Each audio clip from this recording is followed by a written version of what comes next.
6 na linggo, may maliit na buhay na sa loob ko. Pero bago ko pa masabi kay Lucian ang balita, isang dokumento ang isinampal niya sa mesa. Ang tatay mo ay isang magnanakaw, Mireya. At ikaw kasabwat ka niya. Hawak ko pa rin ang puting sobre mula sa ospital, ang papel na nagsasabing magiging ina na ako. Ang saya ko sana ay abot hanggang langit habang paakyat sa huling palapag ng Port Vergara building sa Subic. Plano ko siyang sorpresahin.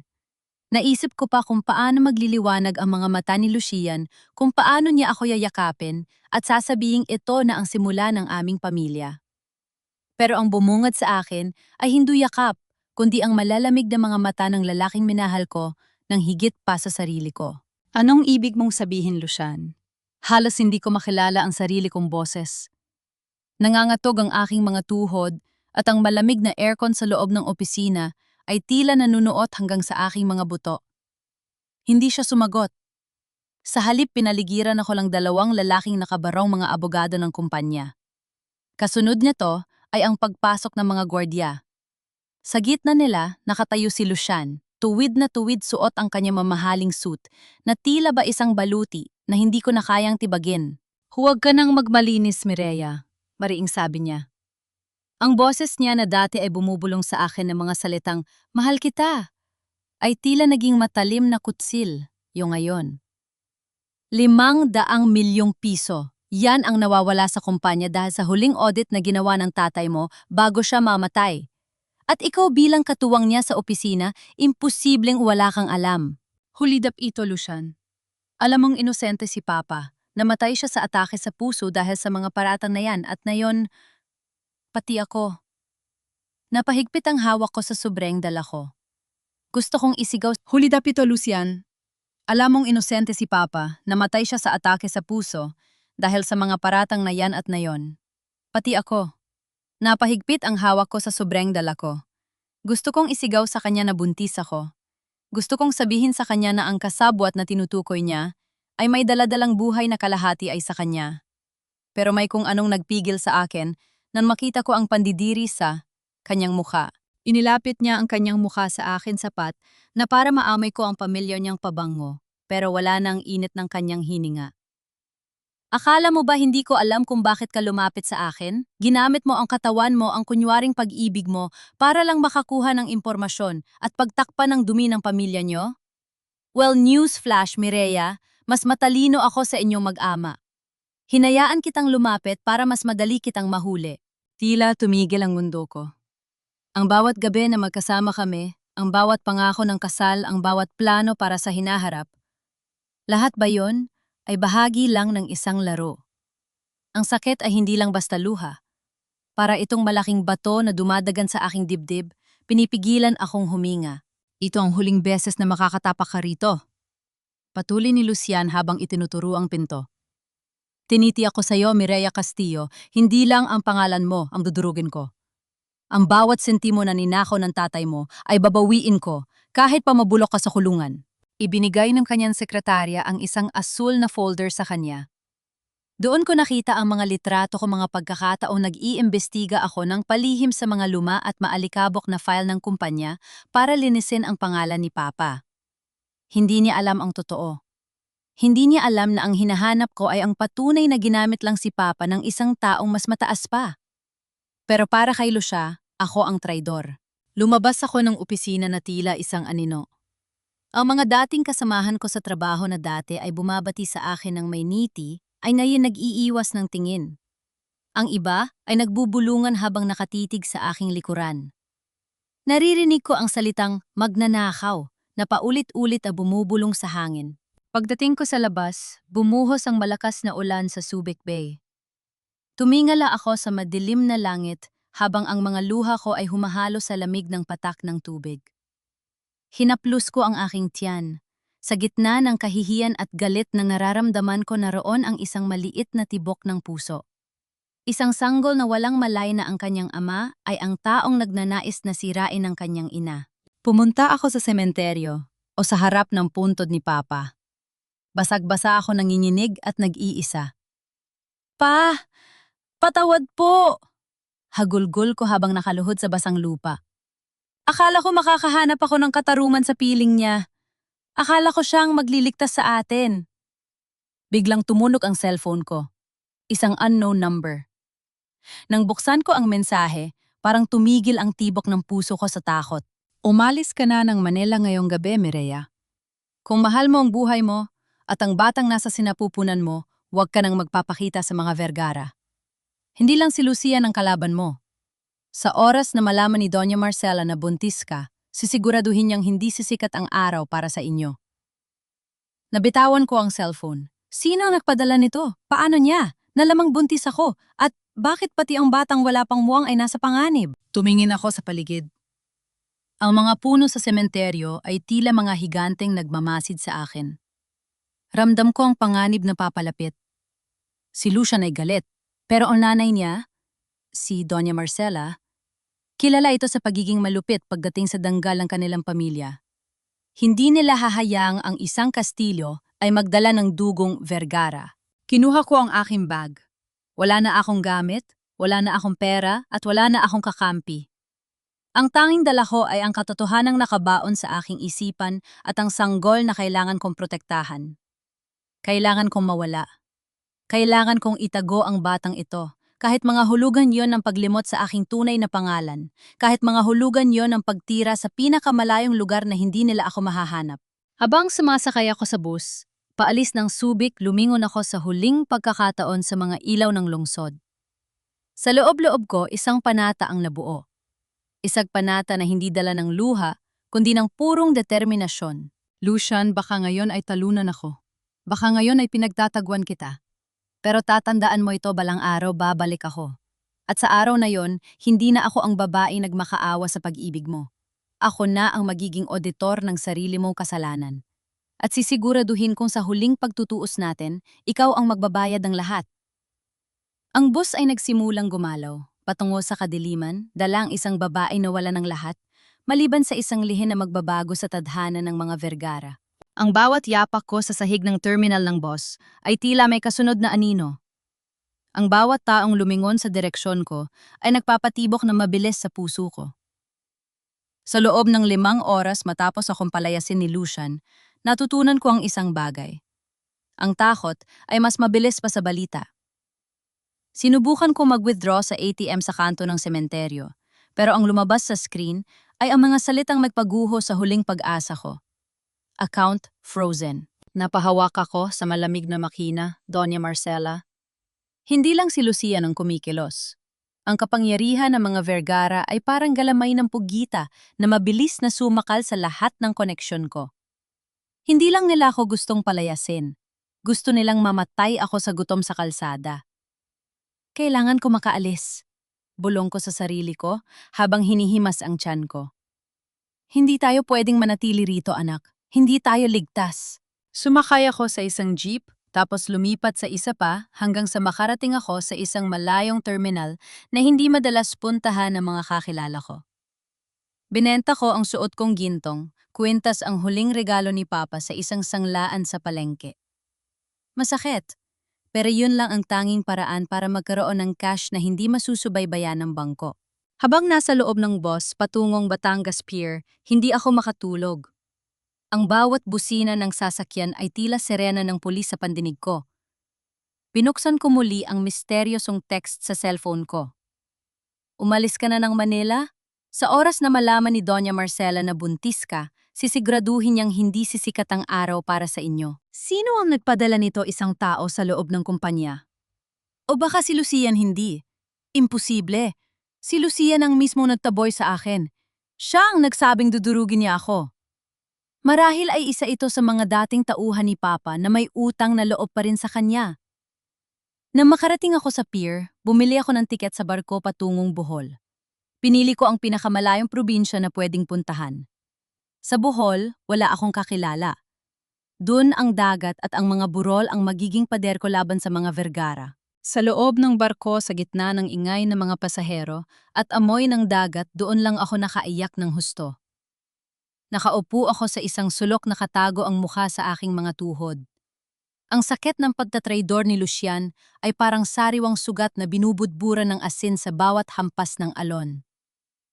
Ginamit mo ang katawan mo, ang kunwaring pag-ibig mo. Ang mga salitang iyon ni Lucian ang paulit-ulit na humahati sa puso ko. Paano niya naisip na kaya kong gawin yon? 5 taon kaming magkasama sa trabaho, 2 taon na kaming magkasintahan. Akala ko kilala niya ang pagkatao ko. Pero sa isang iglap, naging basura ako sa kanyang paningin dahil lang sa mga peking dokumento. Kinaumagahan dumaong ang barko sa Tagbilaran. Ang init ng sikat ng araw at ang asul na dagat ng Bohol ay tila nagbigay ng pansamantalang kapayapaan. Pero alam kong hindi pa tapos ang laban. Naglakbay ako patungo sa isang maliit na bayan sa tabing dagat malayo sa mga resort at turista. Doon nakahanap ako ng isang maliit na silid na paupahan sa itaas ng isang sari-sari store. Ang may-ari ay isang matandang babae na tinatawag nilang Nana Ising. Anong pangalan mo, Hiha? Bakit ka mag-isa? Nasaan ang asawa mo? Tanong ni Nana Ising habang tinitingnan ng maliit kong bag. Huminga ako ng malime. Ito na ang simula. Dito mamamatay si Mireya Castillo. Reyna, sagot ko. Reyna po ang pangalan ko. Namatay po ang asawa ko sa isang aksidente sa Maynila. Gusto ko lang po ng tahimik na buhay para sa magiging anak ko. Nakita ko ang awa sa mga mata ni Nana Ising. Inabutan niya ako ng baso ng tubig. Huwag kang mag-alala, Reyna. Dito sa bayan namin, basta mabuti kang tao, tutulungan ka namin. Sa unang gabi ko sa Bohol, nakahiga ako sa isang manipis na kutsyon habang naririnig ang huni ng mga kuliglig.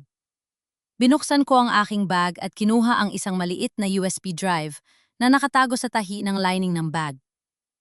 Ito ang kaisa-isang bagay na nailigtas ko mula sa gamit ni Papa bago kumpiskahin ng mga Vergara ang lahat. Hindi ko pa kayang basahin ang laman nito ngayon, Papa. Bulong ko. Wala pa akong lakas, pero pangako ko sa'yo pagdating ng tamang panahon, gagamitin ko ang bawat numero rito para pabagsakin sila. Lumipas ang mga linggo. Ang katawan ko ay nagsimulang magbago. Ang dating makinis kong mga kamay na sanay sa keyboard ng computer ay nagsimulang magkaroon ng kalyo sa pagtulong kay Nana Ising sa paggawa ng kakanin at tinapay.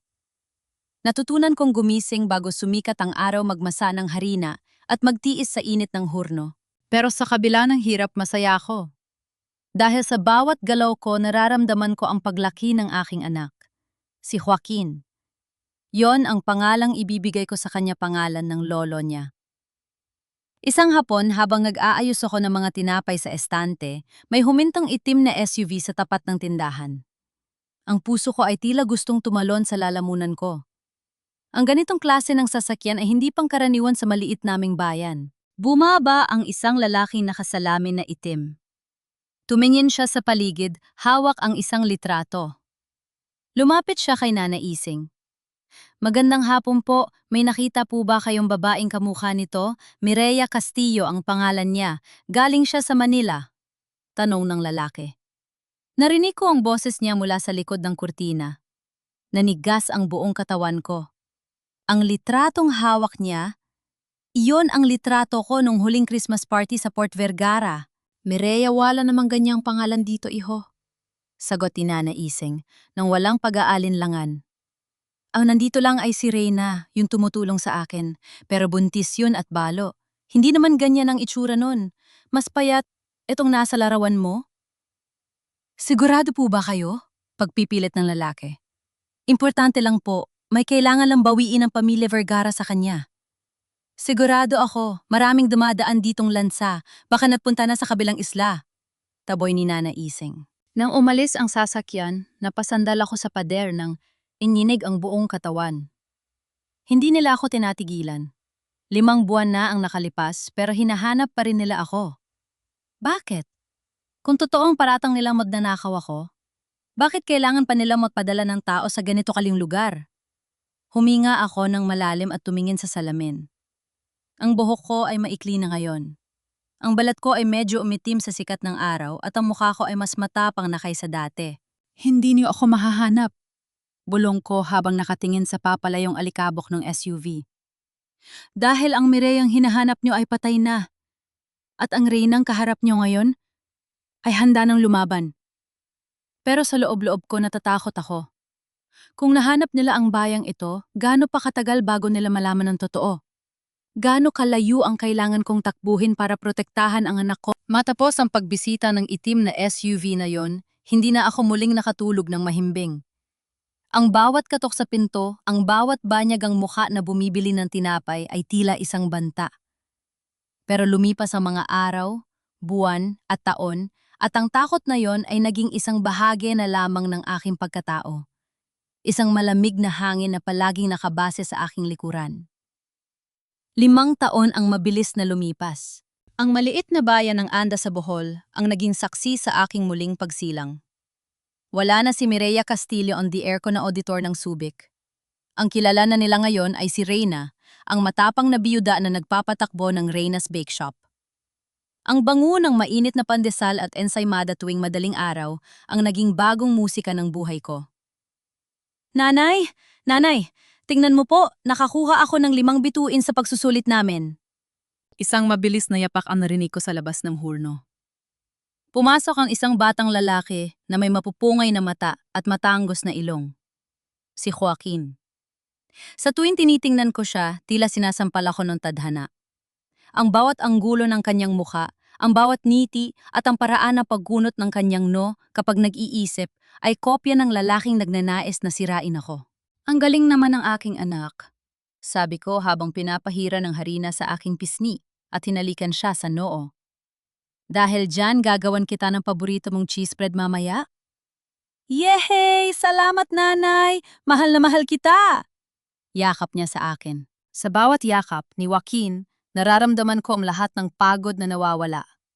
Siya ang dahilan kung bakit ako bumabangon sa 3:00 ng madaling araw. Siya ang dahilan kung bakit tiniis ko ang init ng hurno at ang pangungutya ng ilag kapitbahay nung una akong dumating na buntis at walang asawa. Sa Pilipinas, ang pagiging dalagang ina ay palaging may bitbit na hiya. Pero nilunok ko lahat yon para sa kanya. Reyna, may nag-ahanap sa'yo sa labas, tawag ni Nana Ising. Matanda na siya ngayon at medyo mahina na ang pandinig, pero siya pa rin ang tumatayong lola ni Joaquin. Kinabahan ako. Alagi akong kinakabahan. Sino po, Nana? Taga-barangay ba? Hindi ko kilala Mukhang galing sa syudad. Nakabarong at may dalang mga papel. Sagot ng matanda. Pinatigil ko muna si Joaquin sa paglalaro at pinapasok siya sa loob ng bahay. Lumabas ako ng bake shop na may bitbit na kaba.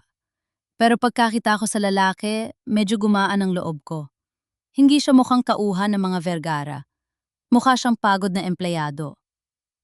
Ma'am Reyna, ako po si Lito. Pinapunta po ako ni Mang Selmo, yung dating accountant sa Port Vergara. Bulong ng lalaki habang tinitingnan ng palikid. Parang tumigil ang pag-ikot ng mundo ko nang marinig ang pangalang Port Vergara. Anong kailangan mo? Wala akong kilalang Selmo. Huwag po kayong matakot. Alam po ni Mang Selmo ang totoong nangyari sa tatay niyo. 5 taon siyang nagtago pero bago siya pumanaw, noong nakaraang buwan ibinigay niya sa akin ang address na ito. Sabi niya ikaw lang ang makakaintindi sa mga numerong ito, sabi ni Lito, at iniabot sa akin ang isang lumang sobre na may mansanang kape. Dali-dali ko itong kinuha at itinago sa ilalim ng aking apron. Umalis ka na! Huwag kang magpapakita rito ulit. Nang makaalis ang lalaki, pumasok ako sa aking silid at nanginginig na binuksan ang sobre. Sa loob nito ay may mga piraso ng papel na may sulat kamay ni Mang Selmo, ang huling head accountant ni Papa. At sa pinakailalim, may isang maliit na memory card. Isinalpak ko ang card sa aking lumang laptop. Lumitaw ang isang Excel file na puno ng mga transaksyon mula 5 taon na ang nakakalipas hanggang sa kasalukuyan. Bilang isang auditor, isang sulyap ko palang alam ko nang may mali. Ang mga shipping rates ay masyadong mataas at ang mga rebates ay napupunta sa isang kumpanyang ang pangalan ay MV Logistics. MV Marcela Vergara. Hindi lang nila ninakawan ng tatay ko ng danggal. Ginagamit nila ang kumpanya para magnakaw ng bilyon-bilyong piso mula sa gobyerno sa loob ng maraming taon. At ang mas masakit, nakita ko ang petsa ng mga huling pirma. Nung nakaraang buwan lang. At ang pumirma bilang general manager, si Lucian Vergara. Kaya mo ba ako pinalayas, Lucian? Dahil alam mong mahuhuli ko ang duming ito? Bulong ko sa dilim. Ang sakit na akala ko ay humupa na sa loob ng 5 taon ay muling nagliyab. Hindi na ito simpleng hinala. Ito ay ebidensya. Pero ang pinaka nakakagulat na nadiskubre ko ay ang huling folder sa card. May pamagat itong Enrique Castillo's real account. Nang buksan ko ito, nakita ko ang isang video message. Si Papa. Payat na siya rito, puti na ang buhok at tila nahihirap ang huminga. Mireya anak, kung pinapanood mo ito, ibig sabihin wala na ako. Patawarin mo ako kung nadamay ka sa gulong ito, pero kailangan mong malaman. Hindi si Lucien ang nagpakulong sa akin. Pinilit siya ng nanay niya. Binantaan siyang papatayin kanila kapag hindi niya pinirmahan ang demanda laban sa akin. Ginawa niya yon para iligtas ka, anak. Nabitawan ko ang mouse ng computer. Ang mga luha ko ay pumatak sa keyboard. 5 taon akong namuhay sa galit. 5 taon kong itinanim sa isip ko na si Lucia ang kaaway. Pero ang totoo, pareho pala kaming biktima ng kalupitan ng kanyang ina. Biglang pumasok si Joaquin sa kwarto, hawak ang kanyang laruang kotse. Nanay, bakit ka po umiiyak, May? Masakit po ba? Niyakap ko ang anak ko ng napakahigpit. Wala anak, may naalala lang si nanay. Pero huwag kang mag-alala, magiging maayos na ang lahat. Tumayo ako at tumingin sa salamin. Ang reyna na nakikita ko ay hindi na ang reynang nagtatago. Sa loob ng 5 taon, naging eksperto ako sa paggawa ng tinapay, pero hindi ko nakalimutan ang pagiging auditor.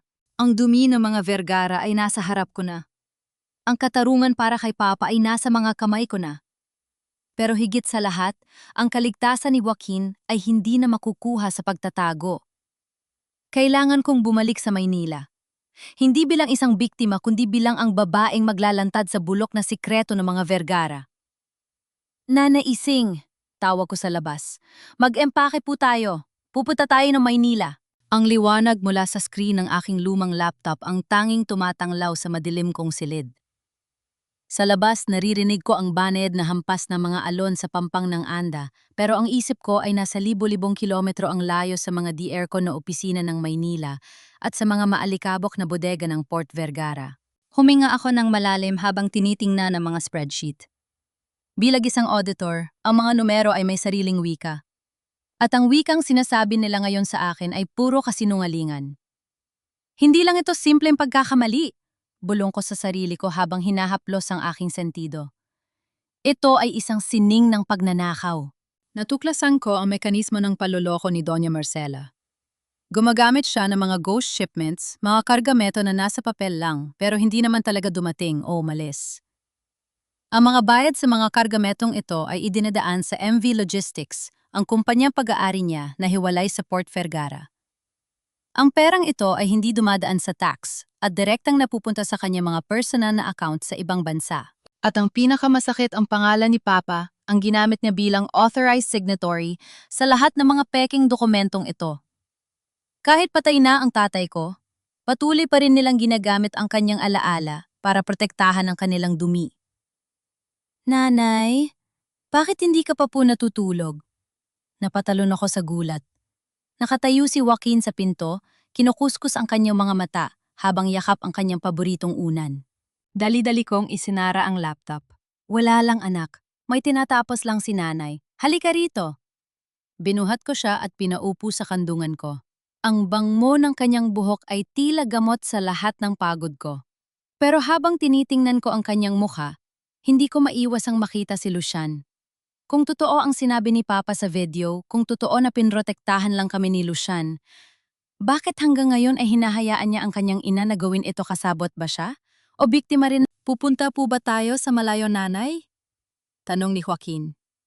Narinig niya siguro ang usapan namin ni Nana Ising kanina. Oo anak, pupunta tayo sa Maynila. Doon natin kukunin ang hustisya para sa Lolo Enrique mo. Sagot ko ng may determinasyon.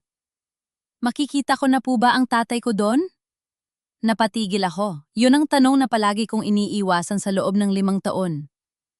Malalaman natin, Joaquin. Malalaman natin. Kinabukasan, naging abala ako sa pag-aayos ng mga gamit. Ipinagkatiwala ko muna kay Nana Ising ang pamamahala sa bake shop. Ayoko mang iwan ng payapang buhay sa Bohol. Alam kong ang pananahimik ko ay nangangahulugan ng pananalo ng kasamaan. Ang bawat sentimo ninanakaw ni Marcela ay perang dapat sana ay para sa mga manggagawa ng port, para sa kinabukasan ng mga gaya ni Joaquin. Hapon na nang matapos kami mag-impake.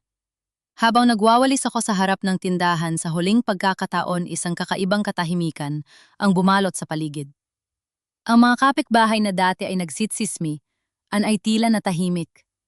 Isang makintab na itim na sasakyan, isang Mercedes-Benz S-Class, ang dahan-dahang huminto sa tapat ng Reyna's Bake Shop. Hindi ito ang lumang SUV na nakita ko 5 taon na ang nakalipas. Ang sasakyan ito ay bumubuga ng yaman, kapangyarihan at pang-anib. Bumaba ang isang lalaking nakasuit. Hindi siya mukhang goons. Mukha siyang isang profesional na fixer. Tumingin siya sa karatula ng tindahan ko tapos ay tumingin sa akin. "Reyna?" Tanong niya ng may otoridad. "Sino ka, anong kailangan mo?"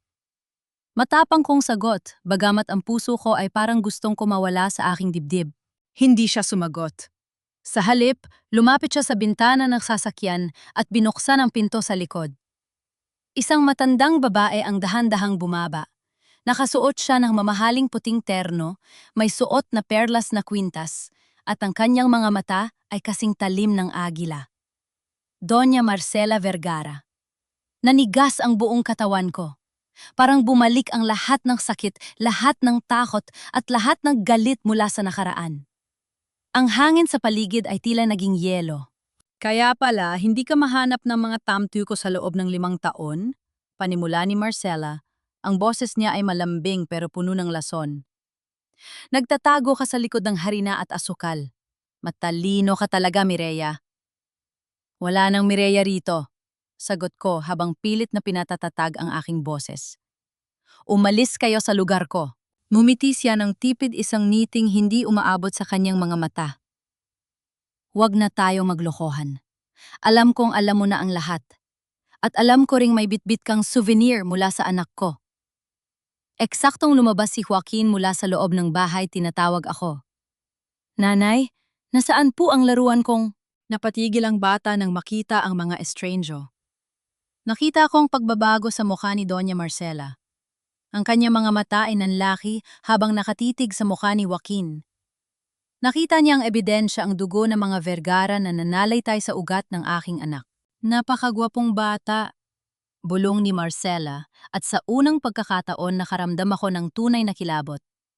Hindi ito awa, ito ay pag-aari. "Mukhang hindi lang danggal ng pamilya ko ang kailangan kong bawiin sa iyo, Mireya. Pati na rin ang tagapagmana ng Port Vergara." "Hindi niyo siya mahahawakan," sigaw ko at agad na hinila si Joaquin sa likuran ko. "Tingnan natin," malamig na sabi ni Marcela. "Sa mundong ito, Mireya, ang katotohanan ay pwedeng bilhin. At ang isang batang gaya niya ay deserve ng isang buhay na hindi amoy sunog na tinapay. Kita na lang tayo sa Maynila, kung aabot ka pa dun." Pumasok siya muli sa sasakyan at humarurot ito paalis, nag-iiwan ng makapal na alikabok sa hangin. Napaluhod ako sa buhangin, yakap-yakap si Joaquin na nagsimula ng matakot. Ang laban na akala ko ay magsisimula pa lang sa Maynila ay narito na. Alam na nila ang tungkol kay Joaquin. At alam kong gagawin ni Doña Marcela ang lahat para makuha ang bata at mabaon ako sa limot. "Nanay, sino po sila?" tanong ni Joaquin habang umiiyak. "Sila ang mga taong pagbabayarin natin, anak," sagot ko habang nakatingin sa direksyon ng papalayong sasakyan. "Sila ang mga taong sisiguraduhin kong luluhod sa harap natin." Matapos ang mabilis na pag-alis ng sasakyan ni Doña Marcela, tila naiwang lito at hungkag ang paligid ng aming tindahan. Ang alikabok na naiwan sa kalsada ay unti-unting humuhupa, pero ang takot sa dibdib ko ay lalong nag-aalab. Niyakap ko si Joaquin ng sobrang higpit, ramdam ko ang panginginig ng kanyang maliit na katawan. "Nanay, sasaktan ba nila tayo?" Pabulong na tanong ni Joaquin. Ang kanyang mga mata na dati ay puno ng kuryosidad ay napalitan ng labis na pagkabahala. "Hindi, anak. Hanggat narito si nanay, walang makakasaling sa'yo." Sagot ko, pero sa loob-loob ko ay hindi ko alam kung paano ko paninindigan ang pangakong yon laban sa isang dambuhalang tulad ni Marcela Vergara. Noong gabing iyon, hindi ako mapakali. Inilipat ko muna si Joaquin at si Nana Ising sa bahay ng isang kamag-anak ni Nana sa kabilang barangay para sa kanilang kaligtasan. Bumalik ako sa bake shop para kunin ang mga mahahalagang dokumento at ang laptop ko. Habang nag-iimpak ako sa ilalim ng malamlam na ilaw ng gas, era isang mahinang, katok ang narinig ko sa pintong likod. Agad kong hinawakan ng kutsil, yung sa ibabaw ng mesa. Sino yan? Si Lito ito, Ma'am Mireya. Kasama ko ang taong kailangan mong makita. Dahan-dahan kong binuksan ang pinto. Nakatayo roon si Lito at sa likod niya ay isang matandang lalaki na nakasuot ng kupasing jacket at sombrero. Pagpasok nila sa loob at pagtanggal ng matanda ng kanyang sombrero, halos mabitawan ko ang hawak kong kutsilyo. Mang Selmo, bulong ko. Akala ko patay ka na, sabi ni Lito. Iyon, ang kailangan nilang paniwalaan, Mireya. Malat na sagot ng matandang accountant na dati ay kanang kamay ng aking ama. Kung hindi nila iisiping patay na ako, matagal na ako na itumba ni Marcela. Naupo si Mang Selmo, sa lumang silya ang kanyang mga kamay ay nanginginig. Hindi dahil sa tanda, kundi dahil sa bigat ng lihim na dala niya. Nalaman kong nareto si Marcela kanina. Mireya, hindi naligtas ang pananatili mo rito. Alam na niya ang tungkol sa bata. Para sa kanya si Joaquin ay hindi apo siya ay banta at alas sa agawan ng mana sa Port Vergara. Bakit, Mang Selmo? Bakit kailangang umabot sa ganito? Tanong ko habang tumutulo ang aking mga luha. Inilabas ni Mang Selmo ang isang lumang digital recorder mula sa kanyang bulsa. Ito ang dahilan kung bakit kailangan mamatay ng tatay mo. At ito rin ang dahilan kung bakit ginawa ni Lucian ang ginawa niya 5 taon na ang nakakalipas. Pakinggan mo ito. Pinindot niya ang play. Ang unang narinig ko ay ang boses ni Papa pagod hinihingal pero puno ng determinasyon. Kasunod noon ay isang boses na hinding-hindi ko malilimutan. Isang boses na madalas kong marinig sa aking mga panaginip at bangungot. Lucian, pakiusap, wag mo ituloy ang demanda laban kay Enrique. Alam mo, inosente siya, boses yun ni Papa sa recording. Mukhang may kausap siya sa telepo. Oo, sa kabilang kwarto. Pagkatapos narinig ko ang boses ni Lucian, malamig pero may bahid ng gulo at sakit. Wala akong magagawa, Enrique. Hawak ni Mama ang lahat. Sinabi niya sa akin, sa oras na hindi ko pirmahan ang reklamo laban sa iyo, si Mireya ang isusunod niya. Ipapakulong niya si Mireya o mas malala pa. Ayaw mo namang mangyari yan sa anak mo, di ba? Napatakip ako ng bibig. Ang recording ay nagpatuloy. Narinig ko ang boses ni Doña Marcela sa background, tila nanunuya. Piliin mo, Lucian. Ang katapatan sa matandang iyan o ang buhay ng babaeng mahal mo. Isang pirma lang at bibigyan ko si Mireya ng pagkakataong makatakas. Ang sumunod na narinig ko ay ang tunog ng pluma sa papel. At ang mahinang bulong ni Lucian na parang galing sa ilalim ng lupa. Patawarin mo ako, Mireya. Tumigil ang recording. Ang katahimikan sa loob ng bake shop ay tila sumisigaw. 5 taon. 5 taon kong isinumpa ang pangalan ni Lucian. 5 taon kong itinuro sa anak ko na wala siyang ama dahil ang ama niya ay isang traidor. Pero ang totoo, kinuha ni Lucian ang lahat ng putko, ang lahat ng kahihiyan, at ang pagkawasak ng kanyang sariling danggal para lang manatili akong humihinga. Ipinasara niya ang mga account mo noon para hindi ka masundan ng mga thamto ng nanay niya, paliwanag ni Mang Selmo. Lahat ng ginawa niya ang pagtataboy sa'yo, ang pagpapahiya sa'yo sa harap ng lahat. Yun lang ang tanging paraan para maniwala si Marcela na wala ka na sa buhay niya at hindi ka na kailangang unahin sa listahan ng mga dapat itapon. Napaupo ako sa sahig humahagulgol. Ang galit na nagsilbing gasolina ko sa loob ng 5 taon ay biglang naglaho na iwan ng isang malaking butas ng panghihinayang. Bakit hindi niya sinabi sa akin, sana hindi kami nagkahiwalay? Dahil alam niyang susundan mo siya, Mireya. At kung magkasama kayo, pareho kayong mapapatay ni Marcela, sabi ni Mang Selmo. Pero ngayon, lagbago na ang ihip ng hangin. May sakit si Marcela at desperada na siya makuha ang bata para may magpatuloy ng kanyang legacy. O kaya naman ay gawing hostage si Lucian sa pamamagitan ni Joaquin. Tumayo ako at pinahiran ang aking mga luha. Ang panlalambot ay napalitan ng isang bago at mas matinding uri ng determinasyon. Kung dati ay gusto ko lang linisin ang pangalan ni Papa, ngayon ay may bago na akong misyon. Mang Selmo, Lito, tulungan niyo akong makabalik ng Maynila nang hindi nalalaman ni Marcela. Utos ko. Kailangan nating makuha ang mga orihinal na audit logs na itinago ni Papa sa lumang vault sa Subic. Yon ang tanging ebidensya na magpapatunay na si Marcela ang tunay na mastermind ng ghost shipments. Mapanganib yon, Mireya. Babala ni Lito. Mas mapanganib kung mananatili kaming nagtatago rito. Sagot ko habang inilalagay ang recorder sa aking bag. Ngayon alam ko na ang totoo, hindi ko nahahayaang si Lucian lang ang lumaban ng mag-isa. Utang ko ito sa tatay ko sa anak ko.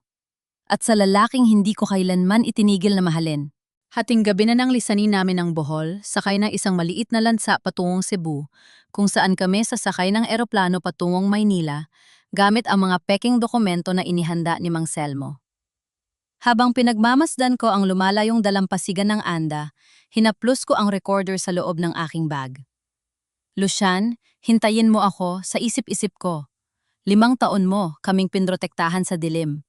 Ngayon ako naman ang maglalabas sa atin sa liwanag. Pero sa kabilang dako ng Maynila, sa loob ng mansyon ng mga Vergara, hindi ko alam na may isa pang pasabog na naghihintay. Habang binabagtas namin ang dagat, si Lucian ay nakatayo sa harap ng kanyang ina, hawak ang isang papel na magpapabago sa lahat. Nahanap mo na siya, di ba? Malamig na tanong ni Lucian kay Doña Marcela. Nahanap ko na ang apo ko, Lucian. Numiti ang matanda. At sa ayaw at sa gusto mo sa bahay na ito siya lalaki. At ang babaeng yun, Sisi, guraduhin kong sa kulungan. Siya magdiriwang ng susunod niyang kaarawan. Ang tensyon sa pagitan ng mag-ina ay parang isang bombang nakatakdang sumabog. Ang pagbabalik ko sa Maynila ay hindi lang magiging isang muling pagkikita ito, ay magiging isang madugong gyera kung saan ang tanging armas ko ay ang katotohanan. Ang ingay at usok ng Maynila ay tila sumasakal sa akin pagkalabas namin ng pier. Malayo ito sa sariwang hangin ng Bohol na kinagis ni Joaquin sa loob ng 5 taon. Dinala kami ni Lito sa isang maliit at tagong apartment sa kanto ng Quiapo, isang lugar kung saan ang dami ng tao ang magsisilbi naming balute. Dito muna kayo, bulong ni Lito. Huwag kayong lalabas ng hindi ko sinasabi. Ang mga mata ni Doña Marcela ay nasa bawat kanto ng lungsod na ito. Gabi na at mahimbing nang natutulog si Joaquin sa kakarampot na katre. Binuksan ko ang maliit na telebisyon sa sulok para makibalita. Sakto namang bumungad sa screen ang isang balita tungkol sa Port Vergara's 30th Anniversary Gala. Napatitig ako sa screen.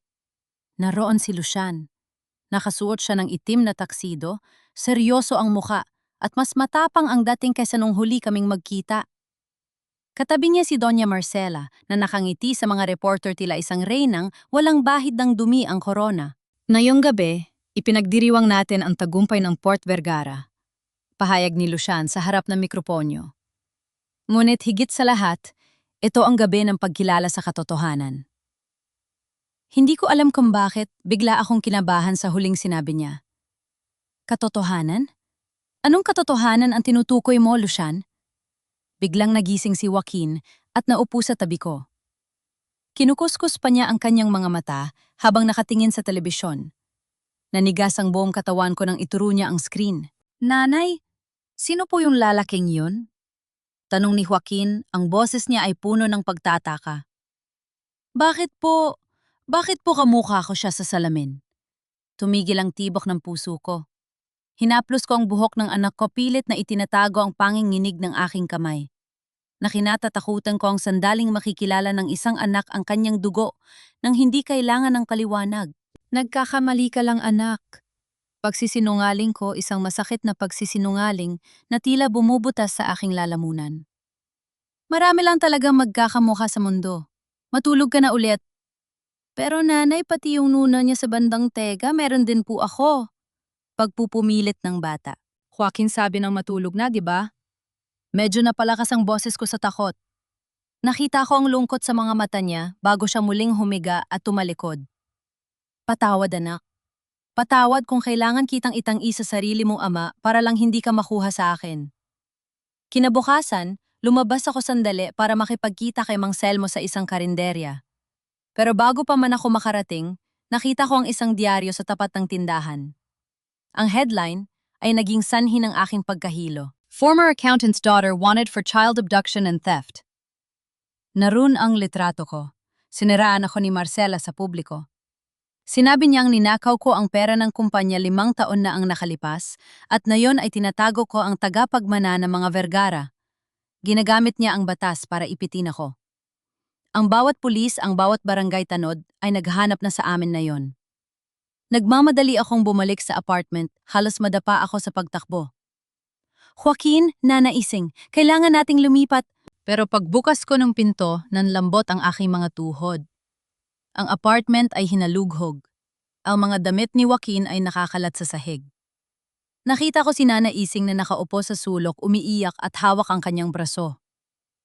Nana, anong nagyari? Nasaan si Joaquin? Sigaw ko. May mga lalaking pumasok. Kinuha nila ang bata Mireya. Hagulgo ni Nana Ising. Sinubukan ko silang pigilan pero itinulak nila ako. Sabi nila ibabalik lang daw ang bata sa tunay niyang tahanan. Hinanap ko ang aking bag.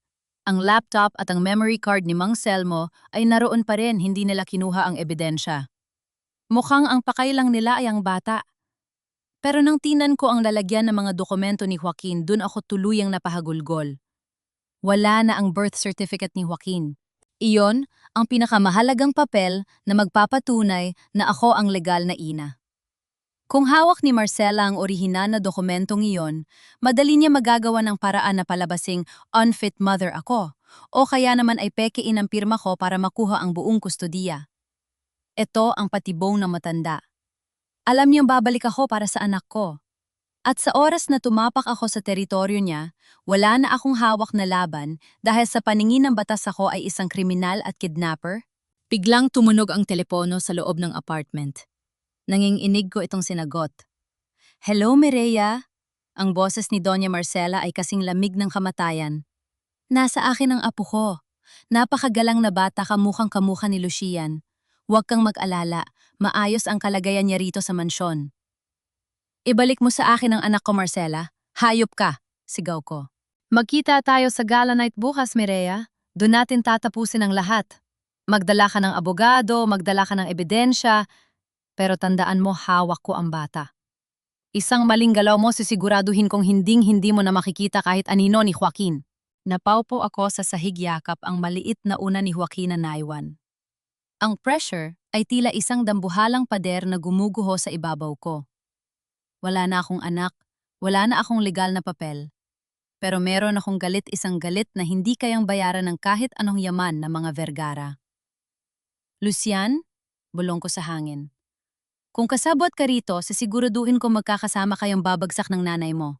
Pero sa isang madilim na silid sa mansyon ng mga Vergara, si Joaquin ay nakaupo sa harap ng isang malaking hapagkainan.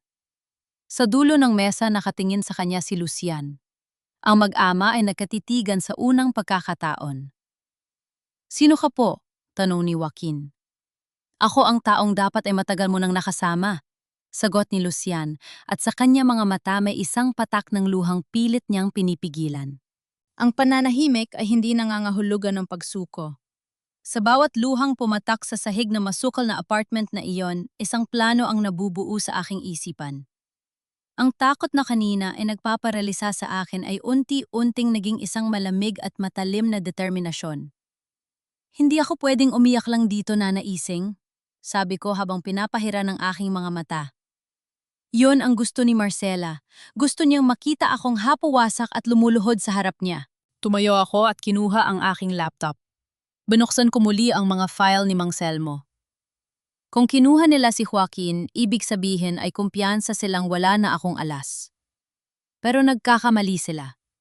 Hindi nila alam na bago pa man kami umalis ng Bohol, gumawa na ako ng 3 backup na mga audit logs at ipinadala ito sa isang cloud server na ako lang ang may alam ng password. Lito, kailangan ko ng tulong mo. Tawag ko sa kanya sa telpo. Kailangan ko ng isang abogado, pero hindi basta-basta abogado. Kailangan ko yung taong hindi kayang bilhin ni Marcela. May kakilala ako, Ma'am Mireya, si Ate Victor Ramos. Siya ang dating naging biktima ng panggigipit ng mga Vergara sa isang lupa sa Subic. Matagal na siyang naghihintay ng pagkakataong makabawi, sagot ni Lito. Habang naghahanda kami para sa gabi ng gala, naramdaman ko ang pagbabago sa sarili ko. Ang Reyna na gumagawa ng tinapay ay pansamantalang natulog. Ang nagising ay si Mireya Castillo, ang auditor na kayang makakita ng butas sa gitna ng bilyong-bilyong numero. Isinuot ko ang kaisa-isang maayos na damit, nadala ko isang simpleng itim na gown na itinago ko sa ilalim ng bag. Hindi ito kasing mahal na mga suot ng mga elitistang dadalo, pero ang dala ko ay ang katotohanan, at yon ang pinakamahalagang hiyas na walang sinuman sa kanila ang meron. Mireya, sigurado ka ba rito? Tanong ni Mang Selmo nang makipagkita kami sa kanya sa isang tago na parking lot sa Makati. Kapag pumasok ko sa hotel na yan, para kang pumasok sa lungga ng mga leon. Mang Selmo, 5 taon na akong tumatakbo. Sagot ko habang tinititigan ng mataas na gusali ng hotel. Pagod na ako. Mayong gabi titigil na ang takbo ko. Sisiguraduhin kong sila naman ang mawawala ng matataguan. Inabot sa akin ni Ate Ramos ang isang folder. Nagawa ko na ang paraan para makapasok ka, Mireya. Gagamitin natin ang iyong pangalan bilang isa sa mga minority stockholders na nagmana ng shares mula sa tatay mo. Hindi nila pwedeng harangin ang isang stockholder sa gitna ng isang anniversary meeting. Habang papalapit ang sasakyan sa entrance ng hotel, nakita ko ang dagsa ng mga reporter at mga mamahaling sasakyan. Ang kaba sa dibdib ko ay hindi na dahil sa takot, kundi dahil sa pananabik na makita ang mukha ni Marcela kapag nalaman niyang hindi niya ako napatumba. Ngunit bago ako bumaba, isang itim na sobre ang iniabot ng isang valet sa akin. Huwag kang gagawa ng eksena kung gusto mong makitang humihinga pa ang anak mo. Nanigas ako. Alam ni Marcela na darating ako. Pero imbes na matakot, mas lalong tumindi ang galit ko. Gagamitin niya ang buhay ng sarili niyang apo para lang manahimik ako. Doon ko napatunayan na wala na talagang kaluluwa ang matandang yon. Pumasok sa lobby. Ang lamig ng aircon at ang amoy ng mamahaling pabango ay tila sumasalubong sa akin, mga pamilyar na bagay mula sa nakaraan. Nakita ko si Luchan mula sa malayo. Napapaligiran siya ng mga negosyante. Mukha siyang pagod, at ang kanyang mga mata ay tila naghahanap ng kung ano sa gitna ng karamihan. Nagtagpo ang aming mga mata. Tumigil ang oras. Nakita ko ang gulat, ang sakit at ang hindi maipaliwanag na saya sa mukha ni Luchan sa loob ng isang segundo bago ito muling naging malamig na maskara. Akmang lalapit siya sa akin nang biglang humarang si Doña Marcela sa gitna namin, suot ang kanyang mapanuyang ngiti. Mabuti naman at nakarating ka, Mireya. Bulong ni Marcela habang hinahawakan ang braso ko ng mahigpit, sapat na para masaktan ako, pero hindi halata sa mga kumukuha ng litrato. Nasaan ang mga ebidensyang ipinagmamalaki mo? O baka mas gusto mong pag-usapan natin kung nasaan ang kwarto ni Joaquin? Nasa akin ang lahat, Marcela. Mahinang sagot ko direkta sa kanya mga mata. At ngayong gabi, ang anniversary na ito ay magiging araw na iyong libing. Matapang ka, tawa niya. Pero hindi mo ba naisip, kahit ilabas mo ang lahat, ako ang may-ari ng port na ito. Ako ang batas dito. Baka nakakalimutan mo, bawi ko. Auditor ako, at ang batas ng numero ay hindi nababali ng kahit anong yaman. Ang bawat sentimong ninakaw mo ay may bakas, at ang bakas na yon ay nakatutok na sa leeg mo. Biglang nagsimula ang programa. Umakyat si Lucian sa entablado para sa kanyang opening speech. Habang nagsasalita siya, nakita ko ang isang tauhan ni Marcela na may binubulong sa kanya. Napatingin si Lucian sa akin, at dun ko nakita ang tunay niyang nararamdaman ang babala. May planong gawin si Marcela sa akin bago pa man ako makapagsalita. Ladies and gentlemen! Panimula ni Lucian, ang boses niya ay umaalingaw-ngaw sa buong ballroom. Bago tayo magpatuloy sa selebrasyon, may isang mahalagang anunsyo ang aking ina, ang chairman of the board, tungkol sa kinabukasan ng aming pamilya. Tumayo si Marcela ng may pagmamalaki. Alam ko na ito na ang sandaling ilalabas niya si Joaquin, o kaya ay gagamitin niya ang bata para ipahiya ako sa harap ng lahat. Hinawakan ko ang aking bag, kung saan nakatago ang USB na magpapasabog sa lahat. Nararamdaman ko ang pawis sa aking palad. Ito na ang sandali. Ipinapakilala ko sa inyo, deklara ni Marcela habang itinuturo ang malaking screen. Ang bagong tagapagmana ng Port Vergara. Ang aking apo, na itinago at kinidnap ng isang babaeng nagngangalang Mireya Castillo. Lumitaw sa screen ang litrato ko na may tatak na wanted. Ang buong ballroom ay napuno ng bulungan at pagkagulat. Lahat ng mata ay nakatingin sa akin ng may pandidire. Mireya Castillo ay hindi lang magnanakaw, patuloy ni Marcela habang ang mga gwardya ay nagsisimula ng lumapit sa aking pwesto. Siya ay isang kriminal na gumamit ng isang inosenteng bata para tustusan ang kanyang pangtatago. Napaliligiran na ako. Pero imbes na tumakbo, humakbang ako patungo sa gitna diretsyo sa ilalim ng spotlight. Nagkakamali ka, Doña Marcela. Sigaw ko sapat na para marinig ng lahat at mapatigil ang mga gwardya. Hindi ako ang kriminal dito. At ang tagapagmana na sinasabi mo siya ay hindi lang basta bata. Siya ang ebidensya ng lahat ng kasalanan niyo. Ibinigay ko ang hudyat kay Lito na nasa control room. Sa isang iglap, ang litrato ko sa screen ay napalitan. Hindi na ito wanted poster. Ito ay ang audit log ng Port Vergara na may markang Marcela Vergara Illegal Transfers 1.2 billion pesos. Ang katahimikan sa ballroom ay naging kasing bigat ng tingga. Nakita ko ang pagpuchat ng mukha ni Marcela. Ang boses ng mga reporter na kanina ay kumukuha ng litra, toko ay naging hiyawan ng kuryosidad. Ito ang tunay na selebrasyon, sabi ko habang nakaturo sa screen, ang pagtatapis ng iyong panunungkulan. Cliffhanger. Habang nagkakagulo ang lahat, biglang may narinig na putok ng baril mula sa itaas, na palapag ang palapag kung saan nakatago si Joaquin. Ang echo ng putok ng baril ay tila humiwa sa hangin ng ballroom na sinundan ng nakabibing katahimikan bago sumiklab ang kaguluhan. Ang mga taong kanina ay abala sa tsismis tungkol sa aking audit logs ay nag-uunahan na ngayon sa paglabas. Joaquin, ang tanging naisigaw ko. Wala na akong pakialam sa screen sa mga reporter o kay Marcela. Ang tanging nasa isip ko ay ang aking anak sa itaas na palapag. Tumakbo ako patungo sa elevator pero hinarangan ako ng 2 gwardiya ni Marcela. Tabi ang anak ko ang nandoon, sigaw ko pero hindi sila natinag. Biglang isang malakas na suntok ang tumama sa muka ng isa sa mga gwardiya, si Lucian. Sa gitna ng gulo, hindi ko napansin ang kanyang paglapit. Bitawan niyo siya, utos ni Lucian. Ang kanyang mga mata ay nag-aapoy sa galit, isang galit na hindi para sa akin, kundi para sa mga taong humahadlang sa amin. Lucian, si Joaquin. Mabilis kong sabi, hingal na hingal. Alam ko, sumunod ka sa akin, sagot niya. Hinila niya ang aking kamay at dinala ako sa service stairs. Habang paakyat kami, naririnig ko ang mabilis niyang paghinga. Mireya, patawad! Hindi ko akalaing hahantong sa putukan ng lahat. Sinubukan kong pigilan si Mama pero huli na. Bakit may baril, Lucian? Bakit? Dahil desperada na siya, pero huwag kang mag-alala, may tao ako sa loob para bantayan ng bata. Paliwanag niya habang tinatalunto namin ang ika-10 palapag. Pagdating namin sa suite, bumungad sa amin ang isang nakabukas na pinto. Sa loob, nakita ko ang isang tauhan ni Marcela na nakahandusay sa sahig, may tama ng bala sa balikat. At sa sulok ng kwarto, nakita ko si Joaquin, nakatago sa likod ng isang sofa, yakap-yakap ang kanyang mga tuhod. Joaquin! Patakbo akong lumapit at niyakap ang anak ko ng napakahigpit. Diyos ko salamat, ayos ka lang ba, anak? Nanay, natatakot po ako, hagulgol ng bata. Sabi nila hindi ka na daw babalik. Hinding-hindi kita iiwan, Joaquin. Pangako yan. Bulong ko habang hinahalikan ng kanyang no. Mireya, kailangan nating umalis dito. Babala ni Lucian habang tinitingnan ang kaligid. Darating na ang mga pulis dahil sa gulo sa baba at sigurado akong isasama kanila dahil sa wanted poster na ipinalabas ni Mama.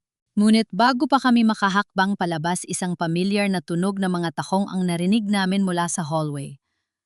Pumasok si Doña Marcela. Hindi na ang reynang nakasuot ng perlas, kundi isang babaeng sugatan ang pride at handang manira ng lahat. Hawak niya ang orihinal na birth certificate ni Joaquin sa isang kamay at sa kabila naman ay ang kanyang cellphone. Ang ganda ng tagpong ito, panunuya ni Marcela habang dahan-dahang lumalapit. Ang pamilyang nawasak muling nagkasama sa gitna ng isang krimen. Tapos na ang laro mo, Mama, harang ni Lucian sa harap namin ni Joaquin. Nakita na ng lahat ang ebidensya ng pagnanakaw mo sa Port Vergara. Kakasuhan ka ng plunder. Tumawa si Marcela, isang tawang nakakakilabot. Akala niyo ba ganun kadali iyon? Nakita niyo ba ang dokumentong ito? Itinaas niya ang papel ni Joaquin. Hawak ko ang legal na kustodya. Sa oras na dumating ang mga pulis, sasabihin kong sinubukan ni Mireya na patayin ako para makuha ang bata. Sino ang papaniwalaan nila? Isang wanted na auditor o ang chairman ng kumpanyang ito? Marcela, sapat na. Sigaw ko. Huwag mong gamitin ang anak ko para iligtas ang sarili mo. Anak mo o anak ng mga Vergara? Bawi niya. Tumingin ka sa paligid, Mireya. Ang kwartong ito, ang hotel na ito, ang kinabukasan ng batang yan. Lahat yan ay nakadepende sa akin. Kung gusto mong manatiling ligtas si Joaquin, ibigay mo sa akin ang USB na hawak mo at pumirma ka sa isang waiver na isinusuko mo ang lahat ng karapatan mo sa kanya. Nanlambot ang aking mga tuhod. Ito ang pinakamasakit na pagpipilian. Ang hustisya para sa aking ama o ang kalayaan ng aking anak. Tumingin ako kay Lucian, umaasang may gagawin siya pero nakita ko rin ang takot sa kanyang mga mata. Alam niyang kayang gawin ni Marcela ang lahat. Mireya, wag! Bulong ni Lucian. Piliin mo na, Mireya. Pagmamadali ni Marcela. Naririnig mo ba ang mga sirena? Papalapit na sila. Isa't pirma mo lang at palalabasin ko kayong dalawa ni Joaquin bago pa sila makarating. Pero kung hindi, tinitiyak ko sa iyo huling gabi mo na itong makakasama ang bata. Huminga ako ng malalim. Tumingin ako kay Joaquin na nakatingin din sa akin ng may pagmamakaawa.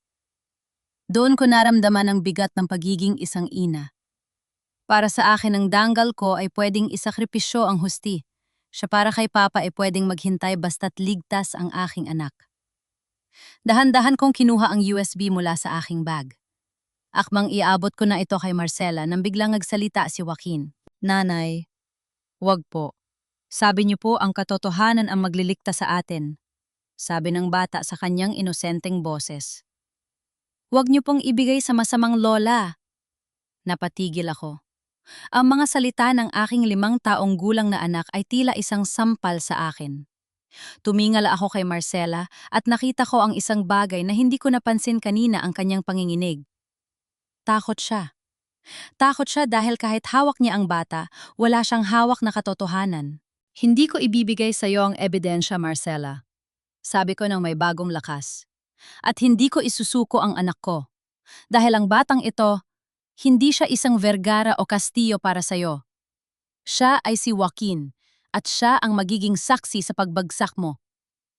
Biglang bumukas ang pinto at pumasok ang mga pulis, pero hindi sila ang mga tauhan ni Marcela. Kasama nila si Ate Ramos at si Mang Selmo. Doña Marcela Vergara, you are under arrest for plunder, falsification of documents, and child endangerment, deklara ng opisyal. Napanganga si Marcela. Paano? Dahil habang abala ka sa pagbabanta sa amin ng audit logs na inilabas ko sa ballroom, ay direktang nakalink na sa database ng National Bureau of Investigation. Paliwanag ko. Hindi mo na pwedeng bilhin ang lahat, Marcela. Tapos na ang oras mo. Habang pinoposasan si Marcela, pilit pa rin siyang sumisigaw. Hindi pa tapos ito, Lucian. Tulungan mo ako. Pero tumalikod si Lucian. Nilapitan niya kami ni Joaquin at lumuhod sa harap ng bata. Patawad, Joaquin. Patawad kung ngayon lang ako dumating. Cliffhanger. Habang inakay palabas si Marcela, lumingon siya sa akin at bumulong. Akala mo ba, panalo ka na? Hindi mo alam ang totoong dahilan kung bakit namatay ang tatay mo? Hindi lang pera ang ninakaw namin, Mireya. May mas malalim pang sikreto ang pamilya Castillo na hinding-hindi mo matatanggap. Ang katahimikan ay mas nakakabingi kaysa sa putok ng baril kanina. Habang papalayo ang mga sirena ng pulis na nagdadala kay Doña Marcela patungo sa piitan, naiwan kaming tatlo sa loob ng suite, ako, si Lucian at si Joaquin, na ngayon ay mahimbing nang natutulog sa sofa dahil sa sobrang pagod at takot. Hinatid kami ni Ate Ramos at Mang Selmo sa isang mas ligtas na kwarto sa loob pa rin ng hotel. Doon sa ilalim ng malamlam na ilaw, tumingin ako kay Lucian. Ang kanyang tuksido ay may bahid ng alikabok, ang kanyang buhok ay gulo-gulo, at ang kanyang mga mata ay puno ng mga salitang 5 taon na niyang gustong sabihin. Mireya. Panimula niya, ang boses niya ay basag. Hindi ko alam kung saan magsisimula. Sa bawat araw na lumipas, ang tanging nagpapanatili sa akin sa katinuan ay ang isiping ligtas ka. Kahit na ang ibig sabihin yon ay isumpa mo ang pangalan ko. Bakit, Lucian? Tanong ko habang unti-unting bumabalik ang lahat ng emosyon. Bakit hinayaan mong maniwala ako na traidor ka? Bakit kailangang dumana si Joaquin ng buhay na walang ama habang ikaw ay nagpapakasasarito sa yaman niyo? Lumapit si Lucian at kinuha ang isang maliit na kahon mula sa kanyang bulsa. Hindi ito sing-sing. Isa itong lumang susi na may kalawang na. Ipinasara ko ang mga accounts mo noon dahil alam kong tinitingnan ni Mama ang bawat paggalaw ng pera mo. Kung may nakuha kang kahit ₱1, matutuntun ka niya agad. Ang bahay niyo sa Subic, hindi yun kinuha ng kumpanya. Binili ko yon gamit ang sarili kong pera sa ilalim ng ibang pangalan para hindi ma-foreclose ng bangko. 5 taon kong pinangalagaan ang mga gamit niya o mga alaala niyo ni Enrique. Naghihintay na bumalik ka. Napangga nga ako. Ang galit na itinanim ko sa puso ko ay tila mga tuyong dahon na tinangay ng hangin. Pero nanatili sa isipan ko ang huling binulong ni Marcela bago siya mailabas. Lucian, anuhin ibig sabihin ni Marcela? Tanong ko, ang boses ko ay nanginginig. Sabi niya may mas malalim pang sikreto ang tatay ko. Sabi niya hindi lang pera ang dahilan kung bakit nasira ang pamilya Castillo. Nakita ko ang pag-iwas ng tingin ni Lucian. Ang kanyang panga ay nagpangalit. Mireya, sapat na ang nakuha nating katarungan mayong gabi. Huwag na nating hukain ang mga bagay na makakasakit lang sa'yo. Hindi, sigaw ko. Sapat na para magising ng bahagi si Joaquin, kaya agad kong hininaan ang boses ko. Nagdusa ako ng 5 taon dahil sa mga sikreto nyo. Hindi ako titigil hanggat hindi ko alam ang buong katotohanan. Kung mahal mo talaga ako, Lucian, sabihin mo sa akin. Huminga ng malalim si Lucian. Kinuha niya ang isang kulay kape na sobre mula sa kanyang bag na dala ng kanyang assistant kanina. Imiabot niya ito sa akin ng may pag-aalinlangan. Ito ang dahilan kung bakit hawak ni Mama sa liig si Enrique noon. Ito ang dahilan kung bakit hindi lumaban ang tatay mo nang sampahan siya ng kaso. Bulong ni Lucian. Binuksan ko ang sobre. Sa loob ay may mga lumang litrato at isang dokumento mula sa isang ospital na may petsang 30 taon na ang nakalilipas. Sa pagbabasa ko ng mga salita, tila tumigil ang pagtibok ng aking puso. Ang dokumento ay isang settlement agreement. Nakasaad doon na ang tatay ko, si Enrique Castillo, ay nasangkot sa isang aksidente sa planta ng Port Vergara nung nagsisimula pa lang siya bilang accountant. Isang pagkakamali sa safety audit ang naging sanhi ng pagkamatay ng 2 manggagawa. Para hindi mabulok sa kulungan ang tatay ko, si Doña Marcela, na noon ay bago pa lang ding nanunungkulan ang nagtakit ng lahat ng ebidensya. Binayaran niya ang mga pamilya ng biktima at pinalabas na natural causes ang nangyari. Ang utang na loob na yon ang naging kadena ni Papa sa loob ng 30 taon. Siya ang naging tagalinis ng mga dumi ni Marcela dahil kung hindi siya susunod, ilalabas ni Marcela ang ebidensya ng kanyang pagkakamali noong nakaraan. Ang tatay mo, hindi siya magnanakaw, Mireya, sabi ni Lucian habang hawak ang aking balikat. Pero habang buhay siyang nagdala ng pagsisisi dahil sa mga manggagawang namatay dahil sa pagkakamali niya. Ginawa niyang tustusan ang pag-aaral ng mga anak ng mga biktima gamit ang sarili niyang sahod sa loob ng 3 dekada. Yon ang nawawalang pera na palagi nakikita ni Mama sa records niya. Hindi yun ninakaw. Ibinibigay yon ni Enrique bilang pambayad sala. Napaupo ako sa kama, ang mga litrato ay nalaglag sa aking kandungan. Ang imahe ng aking ama na palaging malinis at matuwid ay nagkaroon ng lamat. Pero sa kabila niyon, mas lalo ko siyang naintindihan. Ang bawat pagtitiis niya, ang bawat pananahimik niya sa harap ng pang-aalipusta ni Marcela ay dahil sa isang krus na pinili niyang pasanin para sa amin. At ang pinakamalalang bahagi, Mireya, patuloy ni Lucian, ang boses ay puno ng pait. Ang aksidenteng yun hindi talaga pagkakamali ni Enrique. Sinabotahe ni Mama ang planta para makakuha ng insurance claim noong malapit na malugi ang kumpanya. Pinanood niyang sisihin ni Enrique ang sarili niya habang buhay para lang magkaroon siya ng isang tapat na aso na susunod sa lahat ng utos niya. Ang sikreto ay hindi ang kasalanan ni Papa, kundi ang kalupitan ni Marcela na nakagawa ng paraan para paniwalain ng isang mabuting tao na siya ay isang kriminal. Diyos ko, bulong ko. Ang bawat piraso ng puzzle ay nabuo na. Ang trahedya ng pamilya Castillo ay isang mahabang serye ng manipulasyon.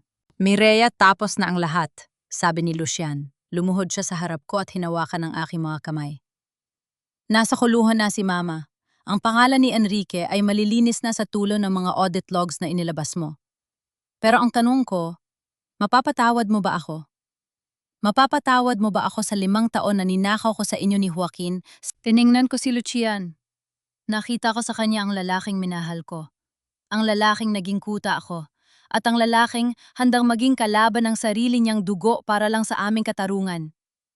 Pero bago ako makapagsalita, narinig namin ang mahinang boses mula sa sofa. Nanay? Tatay? Nagising si Joaquin. Nakatakingin siya sa amin, ang kanyang mga mata ay pabalik-balik sa akin at kay Lucian. Dahan-dahang lumapit si Lucian sa bata, ang kanyang mga kamay ay nanginginig sa kaba. Joaquin? Bulong ni Lucian. Ikaw po ba talaga ang tatay ko? Tanong ng bata. Sabi po ni nanay, ang tatay ko ay isang bayani. Tumingin sa akin si Lucian at tumango ako ng may kasamang ngiti sa gitna ng luha. Oo, Joaquin. Siya ang tatay mo. At totoo ang sinabi ni nanay.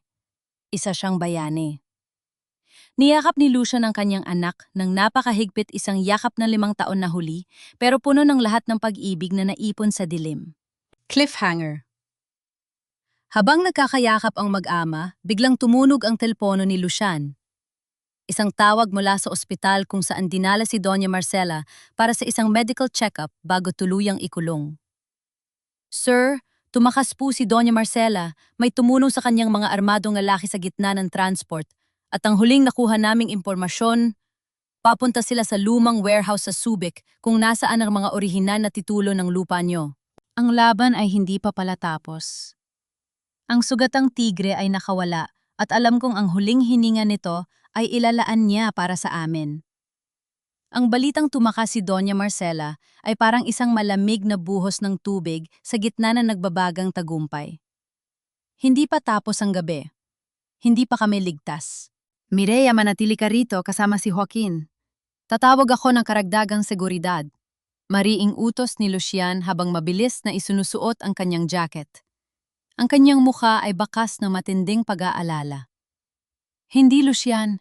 Sasama ako. Matigas kong sagot. Ang lumang warehouse sa Subic, doon namatay ang mga pangarap ni Papa. Doon nagsimula ang lahat ng kasinungalingan ni Marcela. Hindi ko hahayaang ikaw lang ang tumapos nito. Mapanganib, Mireya. May mga armadong lalaki si Mama. Auditor ako, Lucian. Alam ko ang pasikot-sikot ng warehouse na yon, dahil yon ang huling projektong ini-audit ni Papa bago siya pumanaw. May mga dokumentong hindi mo mahahanap kung wala ako, pagpupumilit ko. Tumingin si Lucian kay Joaquin na muling nakatulog sa ilalim ng pangangalaga ni Nana Ising at ng mga tauhan ni Ate Ramos sa loob ng hotel suite. Pagkatapos tumingin siya sa akin at tumango, alam niyang wala na makakapigil sa akin. Ang biyahe patungong Subic ay binalot ng mabigat na katahimikan. Ang dilim ng kalsada ay tila sumasalamin sa kawalan ng katiyakan ng aming kinabukasan. Pagdating namin sa tapat ng lumang warehouse ng Port Vergara, bumungad sa amin ang isang pamilyar na itim na sasakyan.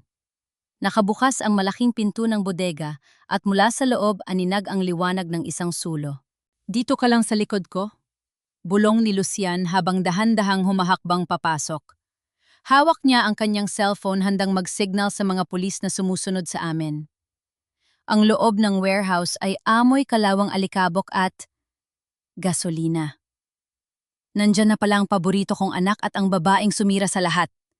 Ang boses ni Doña Marcela ay umalingaw-ngaw mula sa itaas na palapag sa may catwalk. Tumilaw ang liwanag at nakita namin siya. Gulugulong buhok ang kanyang mamahaling terno ay punit-punit na at may hawak siyang isang galon ng krudo at isang lighter. Sa paanan niya ay ang mga lumang file box na naglalaman ng mga orihinal na titulo ng lupa at ang mga sabotage logs mula 30 taon na ang nakalilipas. Mama, ibaba mo yan! Sigaw ni Lucian. Wala ka nang matatakbuhan. Ang buong area ay tinaliligiran na ng pulis. Akala niyo ba natatakot ako sa kulungan? Tawa ni Marcela, isang tawang puno ng kabaliwan. 3 dekada kong binuo ang imperyong ito. Pinatay ko ang konsensya ko. Ginamit ko ang tatay mo, Mireya, para lang maging reyna ng port na ito. At ngayon, susunod kayo sa akin sa impyerno. Hindi si Papa ang sumira sa iyo, Marcela. Sigaw ko habang humahakbang pasul, long hindi alintana ang panganib. Ang sarili mong kasakiman ang gumawa niyan. Ginamit mo ang utang na loob ni Papa para maging alipin mo siya, pero sa huli ang katotohanan pa rin ang nanalo. Ibigay mo sa amin ang mga papel na yan. Ang mga papel na ito, itinaas ni Marcella ang lighter. Ito ang huling piraso ng danggal ng mga Kastilo. Kapag nasunog ito habang buhay na mananatiling sa butcher ang tatay mo sa mata ng kasaysayan, hindi mo malilinis ang pangalan niya. Hindi kailangan ng papel para patunayan kung sino si Papa.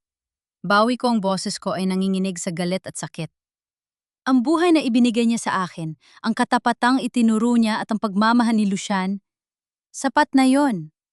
Sunugin mo ang warehouse na ito, sunugin mo ang lahat pero hindi mo masusunog ang katotohanang ikaw ay isang talunan. Sa gitna ng sigawan, isang mabilis na pagkakataon ang nakita ni Lucian. Habang abala si Marcella sa pakikipagtalo sa akin, dahan-dahan siyang umakyat sa kabilang hagdan.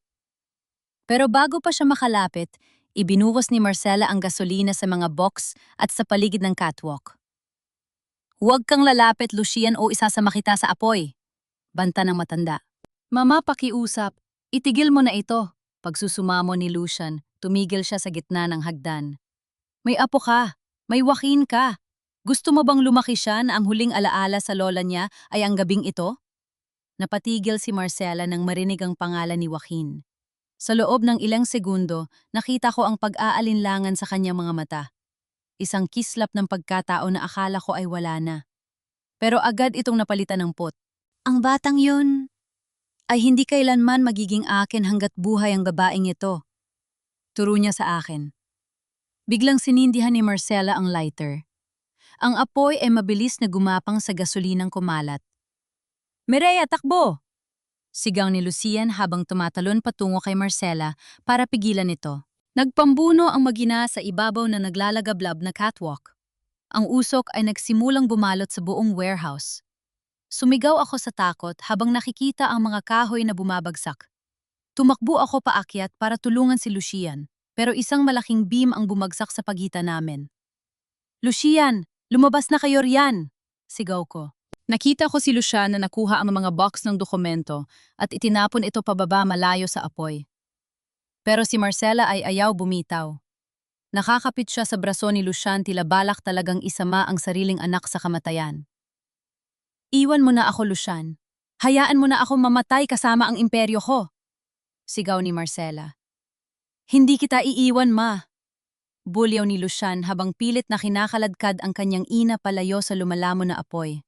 Sa huling sandali bago tuluyang gumuho ang catwalk na gawa ni Lucia na itulak si Marcella patungo sa isang ligtas na bahagi bago siya mismo tumalon pababa sa mga bunto ng sako ng bigas. Isang malakas na pagsabog ang yumanig sa warehouse. Napatakip ako ng muka. Nang humupa ang usok, nakita ko si Lucia na dahan-dahang tumatayo, puno ng uling at sugat, pero buhay. Sa kabilang dulo si Doña Marcella ay nakaluhod sa sahig, nakatulala sa naglalagablab na warehouse. Ang kanyang imperyo ay tuluyan ang naging abo sa harap ng kanyang mga mata. Dumating ang mga pulis at bumbero. Habang pinoposasan muli si Marcella na ngayon ay wala na sa sariling wisyo at paulit-ulit na bumubulong ng mga numero ng bank accounts, nilapitan ko si Lucian. Niyakap ko siya ng napakahigpit. Tapos na, Lucian. Tapos na! Patawad, Mireya. Hindi ko na iligtas ang lahat ng dokumento. Mulong niya habang nakasandal ang no sa akin. Nailigtas mo ang pinakamahalaga, sabi ko habang itinuturo ang 2 box na itinapon niya kanina. Nailigtas mo ang katotohanan. Habang sumisikat ang araw sa dalampasigan ng Subic, nakita namin ang unti-unting paghupa ng apoy. Ang warehouse ay isa na lang kalansay ng bakal at kahoy, pero sa gitna ng mga abo, nahanap namin ang orihinal na auditor seal ni Papa. Marumi maitim pero buo pa rin. Cliffhanger. Isang taon makalipas ang trahedya, nakatayo ako sa harap ng muling binuksang Port Vergara. Bilang bagong chief auditor, hawak ko ang unang clean audit report ng kumpanya. Ngunit habang binabasa ko ang mga huling transaksyon, may isang pangalan ang lumitaw na hindi ko inaasahan. Isang sikretong account na naglilipat ng pera patungo sa isang address sa Bohol. Lucian, bulong ko. Ano na naman itong ginagawa mo? Ang bawat numero sa screen ng aking computer ay tila mga kawal na nakahilera ng maayos. Wala nang ghost shipments, wala nang nakatagong accounts, at wala nang mga manipuladong entries. Bilang bagong chief auditor ng Port Vergara, tiniyak ko na ang bawat sentimong pumapasok at lumalabas ay may mukha at may katarungan. Ngunit habang tinatapos ko ang taunang ulat isang transaksyon, ang pumukaw sa aking atensyon. Isang malaking halaga ang inililipat buwan-buwan patungo sa isang kooperatiba sa Bohol sa mismong bayan kung saan ako nagtago sa loob ng 5 taon. Lucian, bulong ko sa sarili ko. Ano na naman ito? Eksaktong bumukas ang pinto ng aking opisina. Pumasok si Lucian, hindi na suot ang kanyang mamahaling suit, kundi isang simpleng polo barong. Mas maaliwalas na ang kanyang mukha at ang bigat na daladala niya noon sa kanyang mga balikat ay tila naglaho na. Mireya, tapos ka na ba sa audit? Tanong niya nang may malambing na ngiti. Iniharap ko sa kanya ang screen. Ano ang ibig sabihin nito, Lucian? Bakit may perang lumalabas patungo sa Anda Bohol? At kaninong account ito, the Enrique Castillo Foundation? Napakamot sa ulo si Lucian, parang isang batang na huling may ginagawang sorpresa. Naupo siya sa harap ng mesa ko at hinawakan ang aking kamay. Hindi yun sikreto, Mireya. Gusto ko lang sanang sabihin sa'yo kapag maayos na ang lahat. Paliwanag niya. Ginamit ko ang bahagi ng aking personal na mana para itatag ang foundation na yan. Ang layunin niyan ay tustusan ng pag-aaral ng mga anak na mga manggagawa sa port at tulungan ng mga maliliit na negosyante sa Bohol bilang pasasalamat sa bayang kumupkop sa inyo ni Joaquin. Naramdaman ko ang init sa aking mga mata. Ang lalaking akala ko noon ay sisira sa akin ay siya pa palang naging instrumento para ipagpatuloy ang kabutihang loob ni Papa. Pati ang mga pamilya ng mga biktima mula 30 taon na ang nakalilipas. Sila ang unang benepisyaryo. Dagdag pa ni Lucian. Gusto kong malinis ang pangalan ni Enrique Castillo hindi lang sa papel, kundi sa puso ng mga taong nasaktan ng maling sistema ni Mama. Salamat, Lucian. Tanging naisagot ko habang hinahaplos ang kanyang kamay. Salamat sa pagtupad ng pangarap ni Papa na hindi niya nagawa nung nabubuhay pa siya. Hindi mo na kailangang magpasalamat, Mireya. Utang ko sa inyo ang buhay ko ngayon. Seryosong sabi niya. Pagkatapos ng trabaho, dinala ko ni Lucian sa isang pamilyar na lugar sa Subic. Ang lumang bahay ng mga Kastilyo. Pero hindi na ito ang abandonadong gusali na kinuha ng kumpanya noon. Ang pader ay bagong pinta, ang hardin ay puno ng mga bulaklak at ang balkonahe kung saan kami madalas magkape ni Papa ay naibalik sa dating ganda. Ang susi, sabi ni Lucian, inabot sa akin ang susing may kalawang na ibinigay niya noong gabing yon. Ibinabalik ko na sa'yo ang tahanan mo. Pagpasok namin sa loob. Tumakbo si Joaquin patungo sa amin, bit-bit ang isang modelong barko. Nanay, tatay, tingnan niyo po, natapos ko na ang laro natin. Niyakap namin ang aming anak sa gitna ng sala. Sa sandaling yon, naramdaman ko ang tunay na kapayapaan. Ang katarungan ay hindi lang pala tungkol sa pagpapakulong ng may sala, kundi tungkol din sa paghilom ng mga sugat ng nakaraan. Bago matapos ang araw, binisita ko si Doña Marcela sa piitan. Hindi na siya ang reynang may perla sa leeg. Nakasuot siya ng kulay kahel na uniforme, nakaupo sa isang sementadong silya. Ang kanyang mga mata ay blanko tila nakatitig sa isang mundong siya lang ang nakakakita. Ayon sa mga doktor, unti-unti na siyang nilalamon ng demensya. Marcela, tawag ko sa kanya. Tumingin siya sa akin, pero walang pagkilala. Nasaan ang mga kargamento? Kailangan nating pirmahan ang mga manipesto. Ang pera, Mireya, ang pera. Napabuntong hinala ako.